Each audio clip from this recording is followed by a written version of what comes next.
This is a brief demo on how to get started using the new generated reports. So same as always, you will start looking at the spreadsheet. You'll pick a report that obviously will have field notes uploaded and no report writer. Um, so one thing to look out for is column N. So here, this column says report processed and generated. So if this says true under this column, that means I've uploaded a generated report to the generated report folder. So I'll show you how to deal with that. All right, so here I am at the generated reports folder. So that report I was looking at in the smart sheet, I'll go find it here. So they're organized into the month that I've uploaded them. So I'm going to go to the October one. All right, here's my report. So inside the folder contains the generated report, the generated field notes, and the generated photos. So what I'll typically do is download everything into a local folder on my PC to begin work. So I'll just start downloading it. Also, you'll want to check the client folder because usually the inspectors will upload more inspection details other than just the generated report. So you can see here, I searched for the in SharePoint for the site folder, and you can see here, yes, they did upload more stuff. As you can see, someone already copied over the generated report and stuff. But you can see here, here's field notes in PDF from the ground, and then there's also the tables. So obviously you're going to want this info too. So you would download that into your local folder on your PC, and then once you have all those files downloaded to one local spot, you can start work. So I'll just briefly review the file structure that is generated by the generated report. So first thing we'll look at is the field notes. So this is basically just an information dump for all the files, or for all the info that's entered by the inspector. So it's a plain CSV with no formatting. So usually what I'll do, I'll just drag the column over so I can actually read what's going on. But you can see here, here's the field name and then the corresponding data. So for example, it's MI, so it's MI Guy Tower project number, obviously the project number for this inspection. So you can scroll down. This is all like the generic starting info, and then you can see there's spaces between. So these are like spaces between the groups of info entered. So for example, here climbing facility 1, you can see here's the corresponding media file. So this is just the name of the raw file that comes from the generated reports. But you don't have to worry about that because in your photo folder that's included with the generated report will already have this photo. This is just more of an internal reference in case the photo gets lost because there is a large media dump with all the photos from all the inspections. And if you were to go look in that folder and search this file name, you would find the corresponding photo for this. But like I said, you don't need to worry about that. You can see here is deficiencies. So you can see, is it a deficiency or observation? You can see the category of the deficiency, the description of it, the priority, and the recommendation if there is one. So you can scroll through, there's a lot of deficiencies in this one in observations. Yeah, and for example, here's the face width. You can see what data was entered for that. So yeah, basically it's just an information dump for all the information, and that includes stuff that's not necessarily input into the report, but it's still captured in the tablet anyway. So that's what this file is for. So we'll just exit out of that, don't save. What is this? Let's look at the photos real quick. So you can see here, here's pretty much all the standard photos intermixed with some other stuff like the ground resistance. They're all named and numbered accordingly. So if there's multiple copies, they'll have the appendix of like the number, for example, IT tag guy level 1, IT tag guy level 2. And then here you can see there's a few folders here. One is for the deficiency photos. It will say what deficiency it belongs to, right?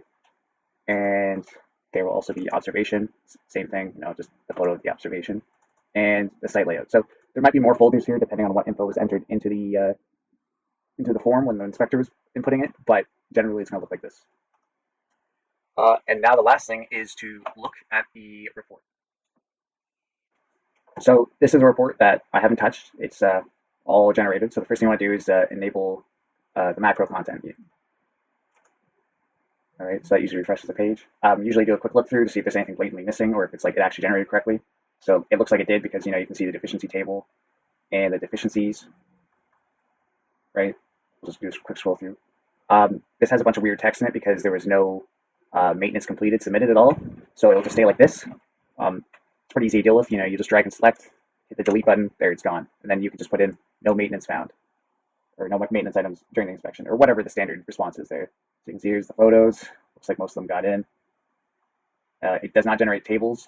You'll have to do that manually. Same with these tables too. The checklist will be generated. The only thing it doesn't do is insert NAs. Otherwise, it just puts satisfactory unless there's a deficiency or an observation. But yes, this will be generated beforehand. So that's kind of a brief overview of the document.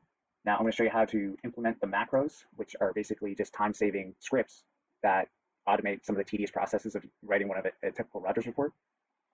So I'll show you how to use those. So this is how you implement the macros into the program. So usually, if you've never used a macro before, it'll just be completely blank here. That's normal. So like if you see no macros, I have them named like duplicate deficiency info and populate observation checklist. So if those are not here, what you'll have to do is go to organizer and see these two items right here, new macros and replace. We're going to copy those over to over here. So now they're over here. So typically you only have to do this once when starting the report. I'm not sure if you do it once and then you start another report on your PC that they'll already be there. But if you don't see them, this is what you got to do. So I'll just hit close. I'll hit the macros again. Okay, there they are. So I'll just briefly demonstrate what the macros do and how to use them. So the two main ones here are duplicate deficiency info and populate observation checklist. So you can probably guess what those do, but I'll show you anyway. So the duplicate deficiency info is very useful because if you make an edit to this table, usually you'll have to edit the corresponding image table. So it's just a lot of copy and pasting. So what you can just do is say, here, I'll just put test and test one. Let's make this a random number, 3.6, and then a P1 deficiency.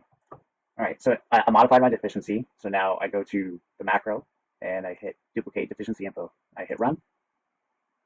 So now this macro is going through and copying the text directly from the text table and going through and inserting it into each deficiency table. So if you make a bunch of edits in the text table for the deficiencies, you won't have to manually copy it over. All you have to do is just hit run the macro and it'll just do all the work for you. So we'll just let it do its thing. It's pretty much just copy and pasting the same info, but whatever, we'll just let it do its job. All right, it's done. So now you can scroll back up. You can see your deficiency is still there, and you can see it copied over.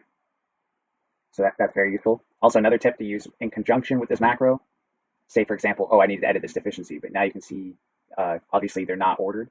So what I'll do is select the table, don't select the header, just the info, and you go to layout and you go to sort, right? So this sorts the table, but you want to make sure you select column 2 because obviously you want it sorted by the item number. And then usually I select number and then hit OK. So now you can see the whole table is sorted, and then I can run the deficiency or duplicate deficiency info macro, and then it will copy it over. The only thing it doesn't do is change the order of the photos. So just keep in mind that if you sort this and run the duplicate deficiency info, it will not change the photo. You have to do that yourself. So that's just something to keep out for. And also another thing to consider is the sort function here is not perfect because it looks for numbers, right? So if we have deficiency, oh yeah, you can see it right here. So it will put deficiency 2.12 before 2.2 because technically 2.12 is a smaller number.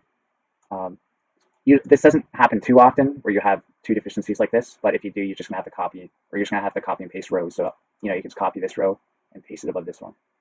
But yeah, so that's how you use the duplicate deficiency info. So now I'll show you how to use the observation checklist one. It's pretty simple. All right, to use the populate the observation checklist, like I said, it's pretty straightforward. So you just go to view again, macro, and we're going to do populate observation checklist. Okay, it's done. So all it does, it basically just looks for these items right here and in the observation checklist.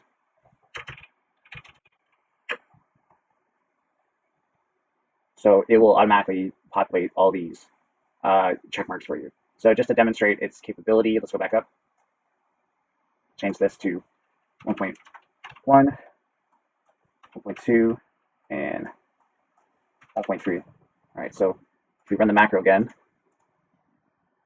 all right, it's done. Scroll down to the observation checklist. Oh, went a little too far there.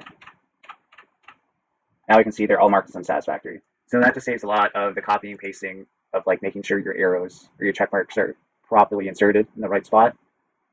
So yeah, so that's how you use the new generated reports. It's not really that much different. It's just got built-in macros that save a lot of time for whenever you're doing a report. If you have any questions, of course, feel free to contact me, and I'll help you out as best as I can.